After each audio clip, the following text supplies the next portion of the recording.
तर आम्ही निघालो आहे आज पिठापुरमला आणि पिठापुरमला जाण्यासाठी आम्हाला पुणे जंक्शन म्हणजेच पुणे स्टेशन इथून आम्हाला ट्रेन होती। ट्रेनचा टायमिंग हा 10:30चा, परंतु थोडीशी ट्रेन लेट झालेली होती आणि आम्ही थोडंसं लवकरच येऊन बसलो होतो, म्हणजे अगदी 9:45लाच। आणि भरपूर अशी गर्दी तिकडेच जाण्यासाठी होती, कारण लागोपाठ 3 ते 4 अशा सुट्ट्या आलेल्या होत्या आणि तिथे जायचं म्हणजे 3 ते 4 दिवस सुट्टी ही पाहिजेच। तर ट्रेनचं तिकीट आम्ही 3 महिने आधीच बुक केलेलं होतं आणि ही आलेली आहे ट्रेन। तर 3 टायरचं तिकीट आम्ही बुक केलं आहे, 1400 रुपये 3 टायरला आणि 2250 हे 2 टायरचं होतं। तर चला आलो आहे, बसलो आहे आणि बसल्या आम्ही लगेच खायला सुरुवात केली, कारण सकाळी घरातून खूप लवकर निघालेलो होतो, त्यामुळे खाणं जमलं नाही। आता 24 तास ट्रेनमध्येच प्रवास आहे, तर बाकीचा व्हिडिओ काय घ्यायला जमलं नाही आणि पोचलो आहे आपण पिठापुरमला।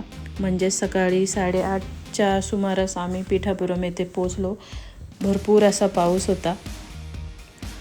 आता इथून मंदिराच्या जिथे आम्ही रूम केली होती तर त्याचा डिस्टन्स फक्त 5 मिनिटाचा होता, परंतु रिक्षानेच जाणं होतं, कारण पाऊसही होता आणि बॅगासुद्धा होत्या, त्यामुळे रिक्षानेच जावं लागतं।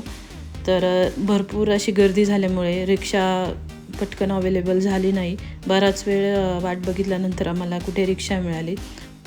जर तुम्हाला फ्रीमध्ये तिथे राहायचं असेल तर तिथे संस्थानाच्या रूम आहेत, मंदिराच्या मागील बाजूसुद्धा रूम आहेत आणि पुढच्या बाजूसुद्धा रूम आहेत, परंतु जर मंदिराच्या मागच्या बाजूस आहेत त्या छोट्या रूम आहेत। जर तुमचा छोटा ग्रुप असेल किंवा 2घच जण असाल तर तिथे रूम मिळते आणि हे बुकिंग तुम्हाला 45 दिवस आधीच करावं लागतं। ते बुकिंग केलं तर तुम्हाला मेल येतो की तुमचं बुकिंग झालेलं आहे, तरच तुम्हाला तिथं बुकिंग मिळतं। नाहीतर तुम्ही असं डायरेक्ट गेले तर तुम्हाला रूमचे बाकीच्या ठिकाणी पैसे देऊनच तुम्हाला तिथे राहावं लागेल, कारण तिथं बुकिंग फुल असतात आणि 45 दिवस आधीच बुक करतात, पुढे किंवा मागं असं नाही। आणि त्यानंतर तिथे जी पालखीची सेवा आहे ती जर घ्यायची असेल तर 11पर्यंतच त्याची पावती मिळते आणि जे पालखीचे जे सेवेकरी असतात ते रोजचे फक्त ते 28च जण निवडतात, 28च्या वरती निवडत नाहीत। आणि खूपच आपण फोर्स केला तर ते जी पावती आहे जी 200ची आहे, जर खूप फोर्स केला तर 500 रुपये देऊन ते पावती देतात आपल्याला, परंतु जास्त जण घेत नाहीत, 1-2 वर जास्त घेतात। तर हेही भक्तनिवास आहे, पण आम्हाला इथे नाही रूम मिळाली, आम्हाला मंदिराच्या मागील बाजूस रूम मिळाली। आणि इथे जर थांबायचं असेल तर इथे मोठा ग्रुप लागतो आणि मंदिराच्या मागील बाजूस आहे तिथे तुम्ही 4-5 जण असेल तर तिथे मिळून जाते रूम। आणि खूप गर्दी होती मंदिरामध्ये, कारण लागोपाठ सुट्ट्या आलेल्या होत्या, म्हणजेच हा व्हिडिओ खूप मी लेट पोस्ट करते।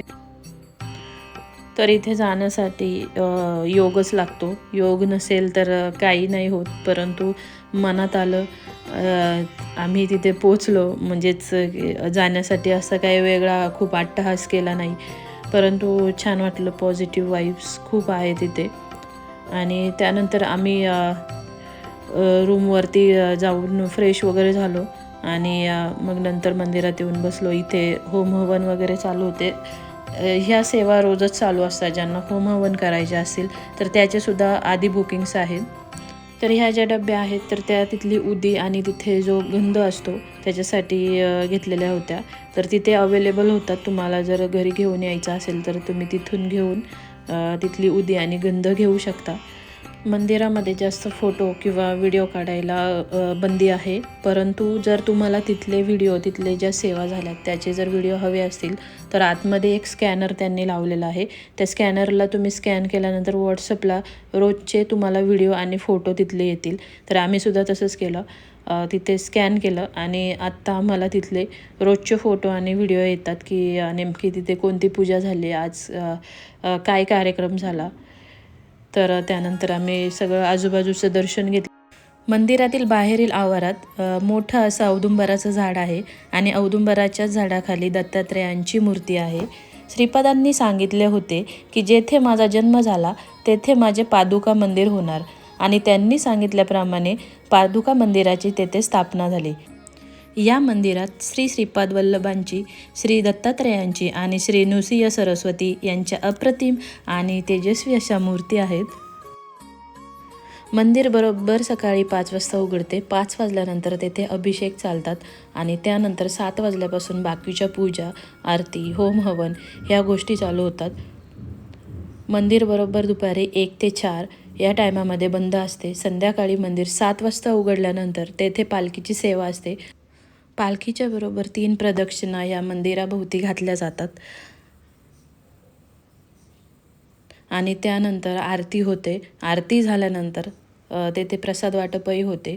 प्रसाद वाटपात जर ज्यांना कोणाला काही इच्छा असेल तर ते जेवणही ठेवतात किंवा आतमध्ये प्रसादालयामध्ये जेवणसुद्धा असते. तर आता इथे आम्ही जेवणाचा आस्वाद घेण्यासाठी आलो होतो आणि सुंदर अशा प्रकारचं जेवण आम्हाला मिळालं. इथलं जेवण मिळणंसुद्धा खूप भाग्याचं आहे.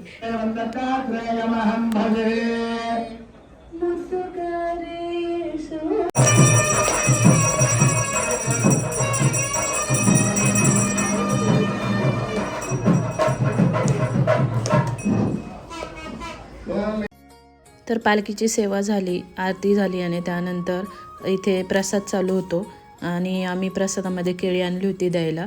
ती जी अख्खी फणी जी होती केळीची तर आम्हाला ती फक्त 300 रुपयाला मिळालेली होती आणि तिथे दुसरे जे होते ते जेवण वाटणार होते, त्यामुळे आम्ही फक्त केळी वाटली आणि आतमध्ये प्रसादालयामध्ये जेवण असतंच, त्यामुळे अन्नाची जास्त नासाडी होऊ नये म्हणून आधी विचारूनच ह्या गोष्टी केल्या जातात. तर असं काहीसं वातावरण होतं तिथे. जेवणही होतं ते खूप सुंदर असं होतं. बाहेर जे वाटत होते तर ते काही आम्हाला घेता नाही आलं, त्यामुळे आम्ही प्रसादालयामध्ये जाऊन जेवलो.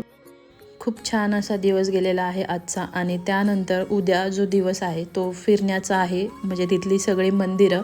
तर नक्कीच तो व्हिडिओसुद्धा मी तुमच्याशी शेअर करेल आणि थोडीफार मला जेवढी माहिती तिथून घेता आली तेवढं मी तुमच्याशी शेअर करण्याचा प्रयत्न केलेला आहे. तर नक्की व्हिडिओ बघा आणि काही माहिती हवी असल्यास नक्की आम्हाला कमेंट करा. आम्ही नक्की त्याचं उत्तर द्यायचा प्रयत्न करू.